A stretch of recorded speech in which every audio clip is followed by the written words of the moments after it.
오늘 읽었던 이 말씀을 보면 바울이 디모데에게 편지를 보내고 있는 내용입니다.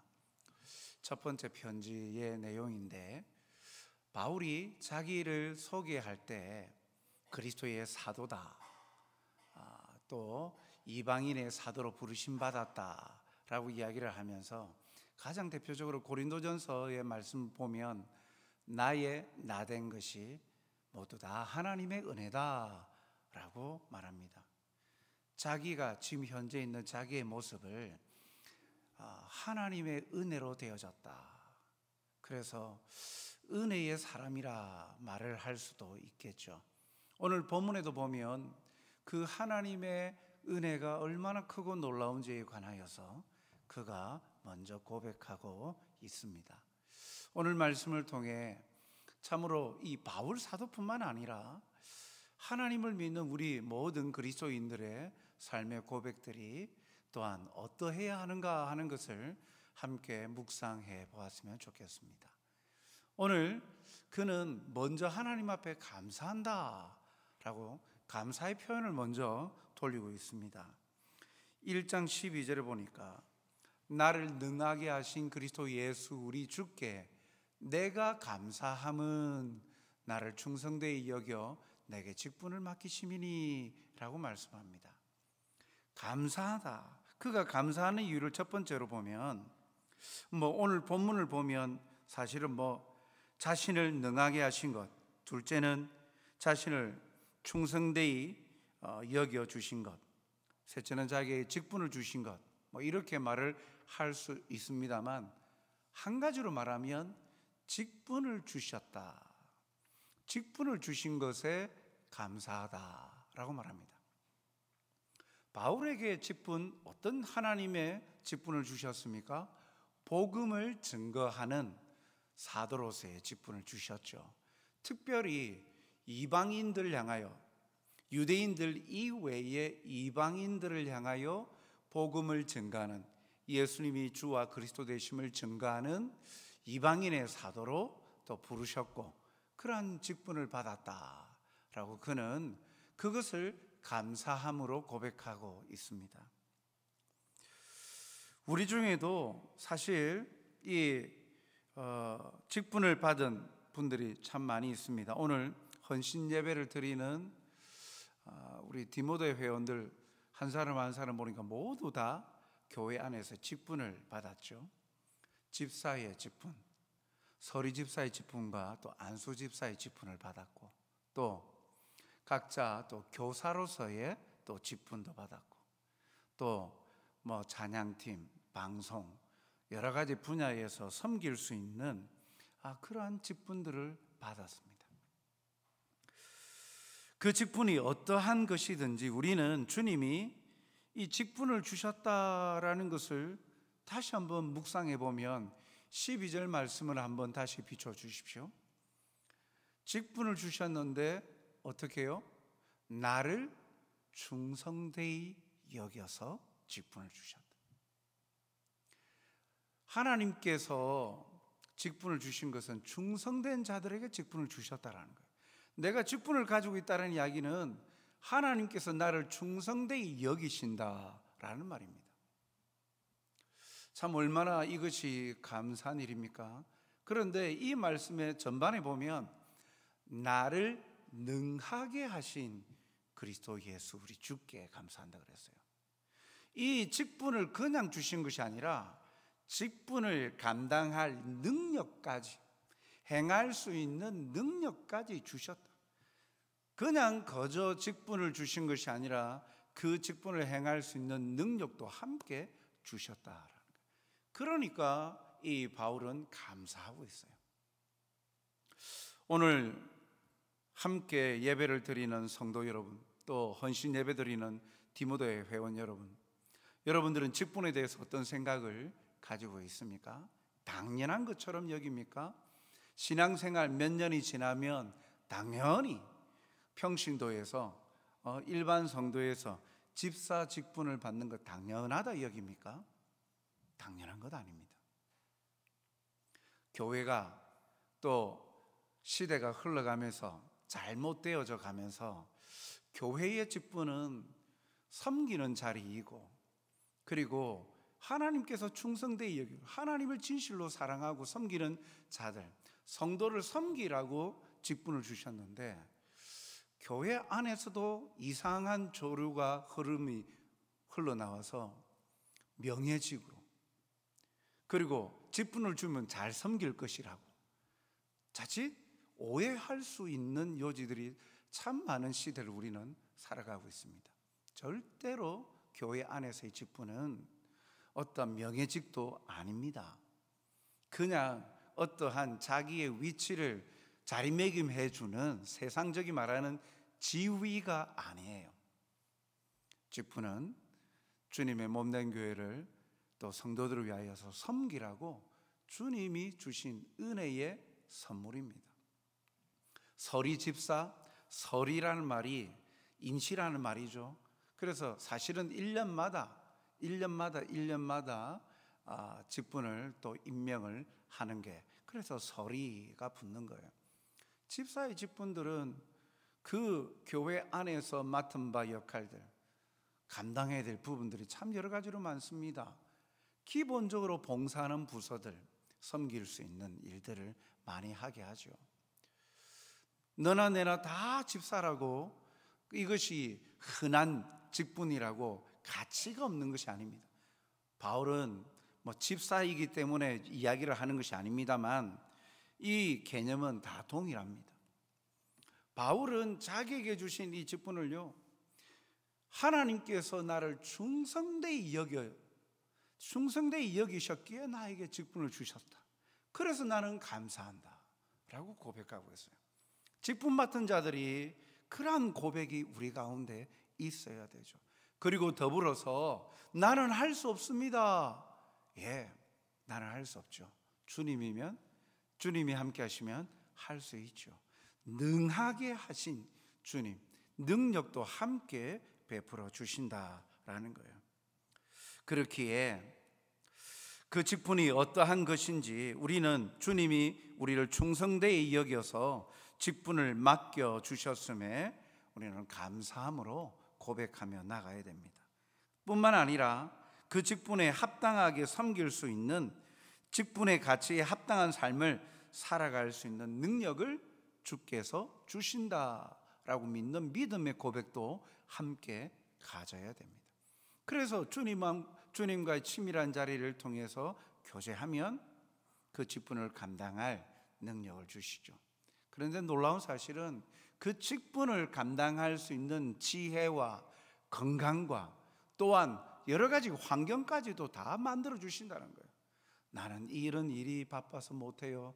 저런 일이 있어서 못해요. 이래서 저는 힘들어요. 저래서 힘들어요. 그렇게 핑계하고 고백하는 사람들은 끝끝내 다른 사람을 섬길 수 있는 자리를, 그 자리에서 누리는 기쁨을 발견을 못합니다. 그런데 부족하지만 또 직분을 주실 때 순종하며 겸손히 받을 때 하나님께서 거기에 필요한 것, 놀랍게도 가정도 안정, 그 다음에 직장도, 모든 것을 대하는 것이 그냥 단순히 교회를 섬기는 직책의 목적을 떠나서 하나님과의 관계가 더 돈독해져서 모든 분야에서 하나님이 기뻐하시는 모습으로 성숙해져 가게 해 주신다라는 거예요. 그래서 직분에 대한 가치를 우리는 상대 비교를 통해서 자꾸만 서리 집사는 제일 낮은 등급, 그래서 남자는 장로가 제일 높고 여자는 권세가 제일 높고 이렇게 생각을 하는 그런 잘못된 계급, 지위 개념에서 우리는 벗어나야 되는 거예요. 오늘 바울은 그러한 직분을 맡겨주신 것, 그래서 하나님께서 자기를 충성되이 여겨주셨다라는 사실에 감사하는 거예요. 오늘 디모데 회원들도 기본적으로 집사의 직분과 또 교사, 또 여러 가지 분야 섬길 수 있는 은사들을 또 주셨는데, 그것을 주셨다라는 것은 하나님께서 여러분들을 충성되이 여기셨다는 사실에 우리가 기뻐하고 감사함으로 하나님 앞에 나아가는 여러분들이 되시길 바랍니다. 그리고 우리 성도들도 그런 마음들로 함께 나가면 좋겠습니다. 둘째로 이 바울이 감사하는 이유는요, 받을 자격이 없음에도 주셨다라는 사실에서 그는 감사하고 있습니다. 13절 상반절에 보니까 내가 전에는 비방자요 박해자요 폭행자였으나, 자기의 과거를 이야기합니다. 내가 이런 직분을 받을 자격이 없습니다. 왜 자격이 없느냐? 내가 전에는 예수님의 복음을 비방하고 다녔기 때문에 비방자요, 예수님의 복음을 믿는 자들을 박해하는 자였기 때문에 박해자였습니다. 저기 그 높은 북쪽까지 예수님 믿는 사람들을 다메섹까지, 다마스커스까지 올라가서 잡으러 가는 열심을 다하지 않았습니까? 그렇게 박해에 열심을 다했죠. 그리고 또한 예수님을 믿는 자들을 박해하는 가운데의 그 모습이 폭행도 저질렀다는 거예요. 그래서 자기를 폭행자라고 밝히고 있는 거예요.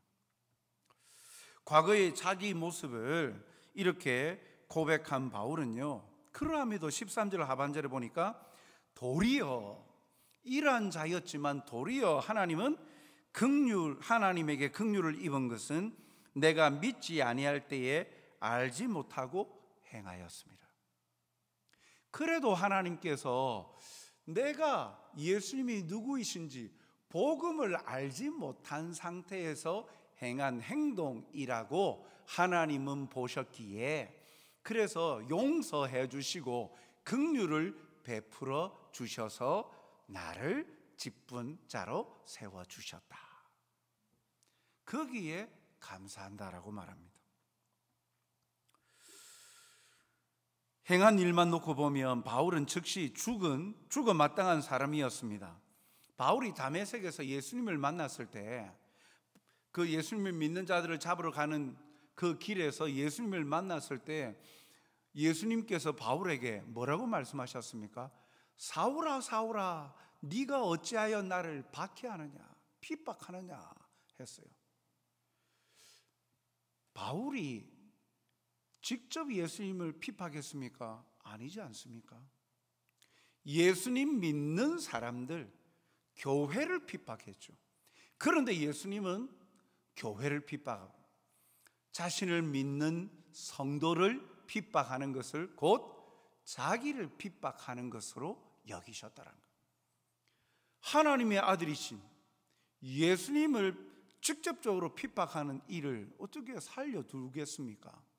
그런데도 그는 죽어 마땅한 일이 아닐 수 없음에도 주님은 바울에게 긍휼을 베푸셨어요. 그가 믿지 않았을 때 그가 행한 일이기에 용서하신 것이죠. 이 얼마나 놀라운 은혜입니까? 그래서 14절에 보면 우리 주의 은혜가 그리스도 예수 안에 있는 믿음과 사랑과 함께 넘치도록 풍성하였다라고 말합니다. 받을 자격이 없는 자에게 은혜, 받을 자격이 없는 애에게 주어진 선물, 그게 은혜 아닙니까? 즉 바울은요, 자기가 예수님을 위하여서 예수님의 복음을 전가하는 전도자로서의, 사도로서의 직분을 맡은 것, 하나님 나라를 위하여 쓰임 받는다라는 사실, 그것이 은혜임을 깨달았습니다. 그러니까 그는 감사하는 거예요. 오늘 헌신 예배드리는 우리 디모데 회원 여러분들도 그저 시간이 지나며 주어지는 것이다 생각하지 말고, 이 모든 것이 나는 받을 자격이 없지만 하나님께서 긍휼을 베푸셔서 은혜를 주신 것이다, 모든 것이 은혜임을 기억하고 감사하는 삶을 사는 여러분들이 되시길 주님의 이름으로 축복합니다. 바울은요, 자신이 긍휼을 입은 까닭을 무엇이라고 오늘 본문에 말합니까?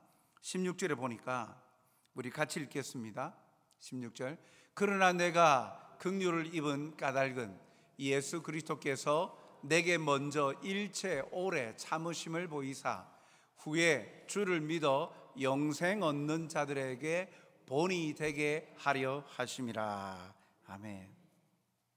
한마디로 말하면 자기가 이러한 긍휼을 입어서 사도로 직분을 받아서 충성되이 여김을 받아 직분을 받은 것은, 이런 긍휼하심을 입은 이유가 뭐냐? 자기가 잘나서가 아니라는 거예요. 그 긍휼하심을 입은 이유가 자기 자신에게 있지 아니하고 하나님에게 있는데, 본이 되게 하시려고 하나님께서 나를 그때까지 참으셨다. 그리고 때가 되사 나를 만나 주셨고 나로 하여금 복음의 비밀을 깨닫게 해 주셔서 예수님을 위하여 살아가는 자로 살게 해 주셨다라고 말합니다. 이 모든 것이 자기에게서 원인을 발견하지 아니하고 하나님에게로부터 발견하고 있죠. 바울은 이 한없는 긍휼을 베풀어 주신 이유가 본이 되게 하시려고 본보기로 먼저 자기가 선택함을 받았을 뿐이지, 자기가 아니더라도 다른 사람이 본이 될 수도 있다라는 거예요. 그런데 특별히 하나님께서 자기를 그냥 선택하셔서 본이 되게 하셨는데 무슨 본보기예요? 그 다음 말씀에 그 밑줄 그어진 말씀을 다시 한번 보면, 후에 주를 믿어 영생 얻는 자들에게 본이 되게 하려 하십니다. 자기 이후에 모든 믿는 자들에게, 영생을 얻는 자들에게 본보기로 보여주시게 하기 위함이다라는 거예요. 다른 이들에게도 믿음의 기쁨을 주시려고. 이 바울 같은 자도 이렇게 비방자요, 박해자요, 폭행자요, 예수님을 끝까지 믿는 자들을 찾아서 끝까지 나가는 열심히 특심인 이런 이방과 같은 이런 자들도 하나님의 은혜가 임할 때 예수님을 영접함으로 변화되어서 영생의 선물을 받을 수 있다라는 거죠. 과거가 어떻게 살았는가 중요하지 않고 현재 예수님을 어떻게 고백하는가, 믿는가, 예수님을 믿는 믿음의 선물을 받은 자, 과거의 삶과는 전혀 그것을 청산하고 상관없이 믿음의 고백을 통하여서 하나님의 자녀가 되는 이 일에 본보기가 되게 하셨다.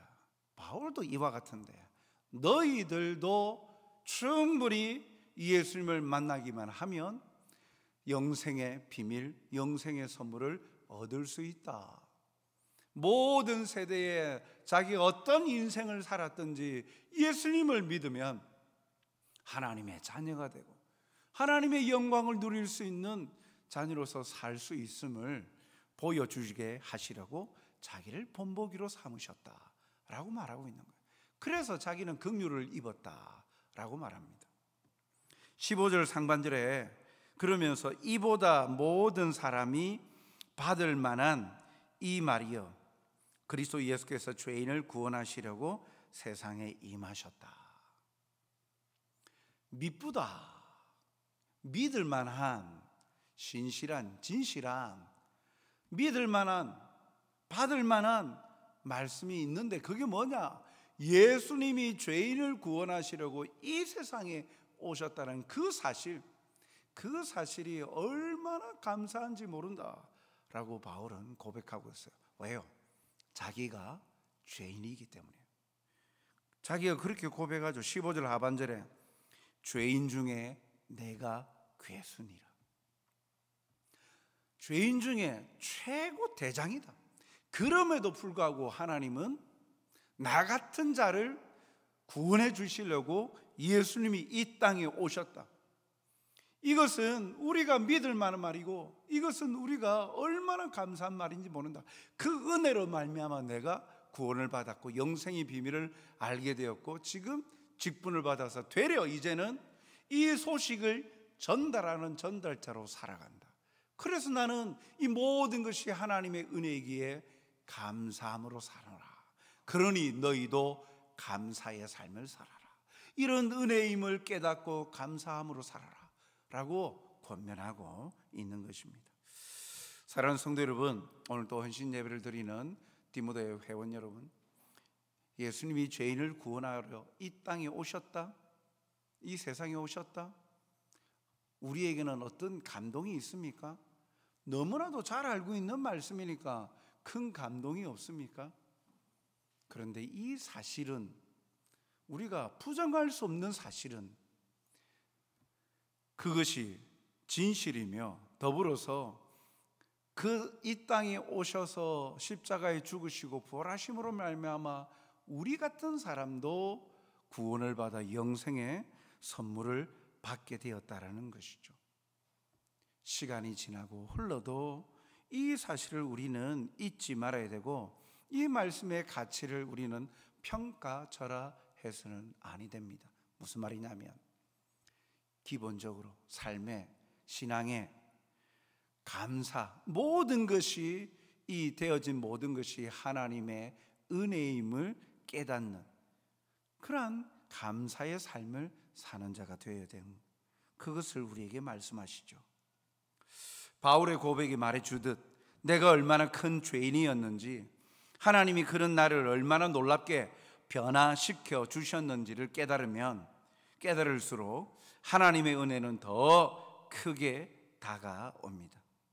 부디 하나님이 내게 베푸신 은혜를 깊이 깨닫는 여러분들이 되시길 바랍니다. 은혜를 깨닫지 못하면 교만한 자가 되는 거예요. 교만한 자가 되어지면 절대로 교만한 자는 주님과 함께 할 수 없죠. 주님의 필요를 못 느낍니다. 은혜를 깨달아야 겸손한 자가 되어지고 감사하는 자가 되어집니다. 오늘도 우리에게 주시는 이 약속의 말씀처럼 모든 것이 은혜임을 깨닫고 은혜 받은 사람으로 감사의 고백과 더불어서 충성되어 입막계신 직분들을 기쁨으로 또 감당해낼 수 있는, 또 주님의 신실한 백성들이 다 되시길 주님의 이름으로 축복합니다.